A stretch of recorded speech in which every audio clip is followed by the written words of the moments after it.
pause just a second so I can shout out my protective style, because my God, we are in Atlanta, but it is getting cold. It's like 30 something degrees.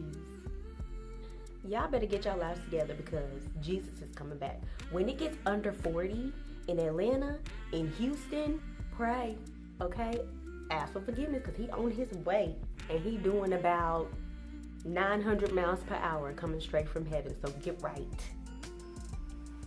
Keep your hair juicy in the winter, ladies, especially us curly girls, because it can get crunchy real quick. Switch up your regimens. You can't do your summer regimen in the winter, boo. You're gonna show up to spring with no edges. Okay. Greetings, Royals. It is Constance from QueenlyMe.com, your place for tips and inspiration on life and relationships. So, I'm just kidding. Not really, because I'm really upset. I don't think anybody in America was happy to hear that Channing Tatum and Jenna Dewan split up. That's not entirely true. Her new boyfriend and his new girlfriend might have been a little excited. After a 9-year relationship, marriage, kids, 5 months went by and they were already seeing new people. I personally wasn't ready for them to start dating so soon. I mean, I'm not even over the breakup, so how in the world can they be? And it really just made me wonder, how do you know when you are really truly ready to move on after a major relationship? Anybody? I got the answers. Okay, boo-boo. Well, at least 3 of them. I am going to give you 3 signs that you are truly ready to move on. But first, let me get on a small soapbox really quick, because I feel like this is something that a lot of people, especially celebrities, get wrong. This explains exactly how you can be with the right person and the relationship still go horribly wrong. The fantasy that we have about love is that it's enough all on its own. It's passionate, it literally pulls us in to certain people, right? But it's still work. Every relationship you start is going to be a combination of what you learned in your last relationship and what you're willing to learn in your next one. No matter how many relationships we've been through, whether they've succeeded or whether they've failed, we are never going to walk into new relationships being fully equipped with what we need to make it work. There are some things that you're going to have to learn along the way. There's simply no way around it. Trust me, I've tried. Okay. But you can at least know that you are in the best possible place that's going to allow you to add to your next relationship in a healthy way. So, here are 3 good signs that you are ready to move on into a next relationship.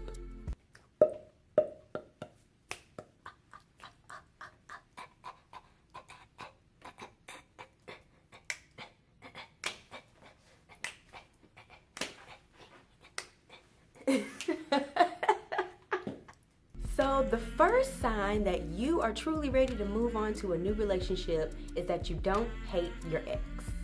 Now, if your blood boils every time you even think about them, your friends aren't allowed to say their names, you can't stand to see pictures of them, and yet you continue to stalk them on social media. If that's the case for you, then you aren't ready to move on. By all means, please stay single until you don't hate your ex. Because the best thing you can do for your new boo is to forgive your ex. They don't want to feel like they have to pay for the mistakes of your last relationship, and they shouldn't have to. And if you're thinking, well, wonderful, at this rate, I'm never going to move on, I'm just going to be single forever, then just know that forgiving your ex is only as hard as you make it. And no, it does not matter if they did the smallest thing or if they did the hugest, worst thing you could ever possibly imagine. Forgiveness is as easy as you make it. And if you're still like, girl, I don't care nothing about what you're saying, I'm gonna need a little extra help, don't worry, I got you. There is something that exists. It is a step-by-step manual of sorts. It is an ebook called Forgiving Your Ex, and it will literally take you through the forgiveness process. I encourage you to at least download the free sample that's on Amazon of this book, and then go ahead and get it, because you're gonna need it. And once you finish that ebook and you finish working through everything, we can go to number 2 sign, which is you don't feel lonely when you're alone. Needing someone around all the time puts way too much pressure on the person that you're dating. Nobody wants to be solely responsible for your happiness. Quickest way to run somebody off. Okay? It's too much pressure. Make a point not to date anybody until you are completely content and excited about spending time with you. Because if you don't want to spend time with you, then why would anybody else? Learn to date yourself.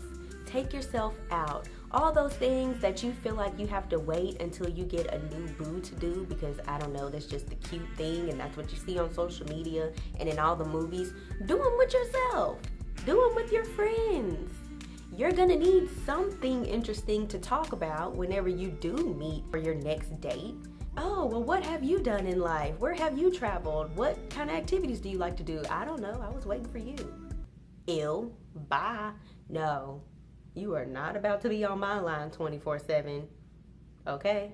Sign number 3 is that you have good, specific answers to these questions. Who are you? And what do you want out of life? What is your purpose?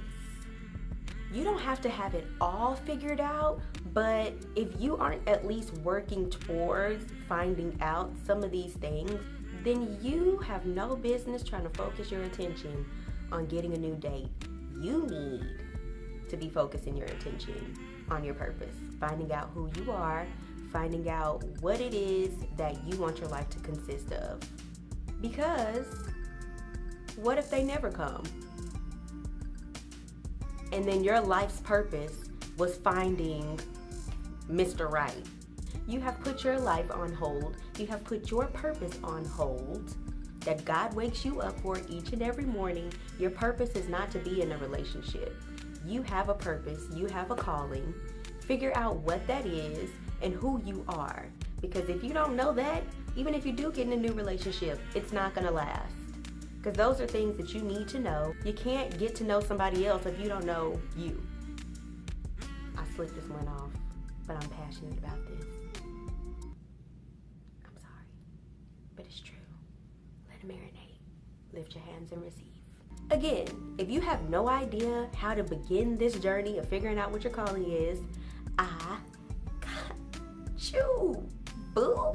There is another amazing thing that exists that is a step-by-step, printable, downloadable, fillable workbook that will lead you right to your calling. It's going to be in the description box along with Forgiving Your Ex, okay, boo? We're going to get our whole lives together, okay? When this man or woman shows up into our life, listen, they're going to have to be dope. Because we are getting it together, people. Yes, let's get our lives, okay? We're all doing it. Let's do it together. Come on. I'm going to leave you with the best tip you are ever going to receive on this situation. If you are completely done serial dating, if you really want to date with a purpose and you're serious about finding the right person for you, what you need to do is take this time in your singleness between relationships to pray. Spend it in prayer. Ask God to give you discernment when choosing the next person so that you're not just right back here in the next 6 months. Ask Him to open your eyes and your heart and your mind to actually enjoying the space that you're in right now. Because even if you do find the best person on earth, your dream come true spouse, and y'all get married and live happily ever after, you never want to look back on this time and regret not taking advantage of the most important time in your life. Your singleness. Yes. Boo. We got it going on, okay? I just want you to know that as much as we look at people who are happily in love, getting married with their families, they're looking at us single people and they're like, dang, I love my wife, I love my husband, I love my kids. But those were the days, okay? They're looking at us just the same. So listen, put that chin up. Let's get our lives together. Let's enjoy this time so that when we meet our boo, we can be a whole person and we don't have to keep going through breakup after breakup and bad relationship and bad decision and choosing the wrong people. It's 2018. It's almost 2019. Let's be done with that, okay? Let's just figure out who we are. Let's just take some time, figure out who we are, okay? I promise you, the whole entire divorce rate of our country will rise because of it. So I hope this helped you. Thank you for watching. Go ahead and tap the subscribe button for me. Yeah, thank you. And why not tap the little bell down there so you'll know every single time I post and you won't miss a thing. I will see you same place next week. Bye.